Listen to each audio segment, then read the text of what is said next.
তখন ইসুসা হাসিমুখে বলে, এখন তাহলে আমাকেও খুশি করো। এই বলে সে মহারানীর কাছে আসে চুমু দিতে, কিন্তু তখনই ইসুসার আঙ্কেল এসে পড়ে। এরপর ইসুসা আঙ্কেলের কাছে গিয়ে বলে, আঙ্কেল আমি এখানে এই মহারানীর সঙ্গে বিয়ে করতে চাই। তখন আঙ্কেল বলে, এতে কি অদ্ভুত কিছু আছে, তুমি বিয়ে করে ফেলো। তখন মহারানী বলে, না, আমাদের এখানে এমন বিয়ে হয় না, আমাদের বিয়ের রীতি অনুসারে পিতামাতা বিয়ে ঠিক করে, আর আমার পিতামাতা এই জগতে নেই। ইসুসা ও বলে, আমারও পিতামাতা নেই, আমি অনাথ। আঙ্কেল বলে, সে কোনো ব্যাপার না, আমি তোমাদের পরিবার, তোমাদের বিয়ের সব ব্যবস্থা আমি করব। এরপর তারা দুজন মিলে বিয়ের প্রস্তুতি নিতে এগিয়ে গেলে তারা সকল প্রয়োজনীয় রীতি পালন করে।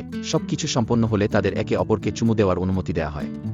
ইসুসা ধীরে ধীরে রাজকুমারীর দিকে এগিয়ে যায় এবং সম্পূর্ণ মুভিটি দেখতে চ্যানেলের বায়োতে ইউটিউবের লিংক দেয়া আছে।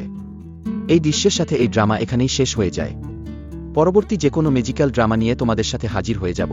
ড্রামার স্পেলিং ভালো লাগলে চ্যানেলটি সাবস্ক্রাইব করে একটি লাইক দিয়ে কোনো জায়গায় কোনো ভুল থাকলে কমেন্টে জানিয়ে দিও। আমাদের পরবর্তী ভিডিও দেখার আমন্ত্রণ রইল।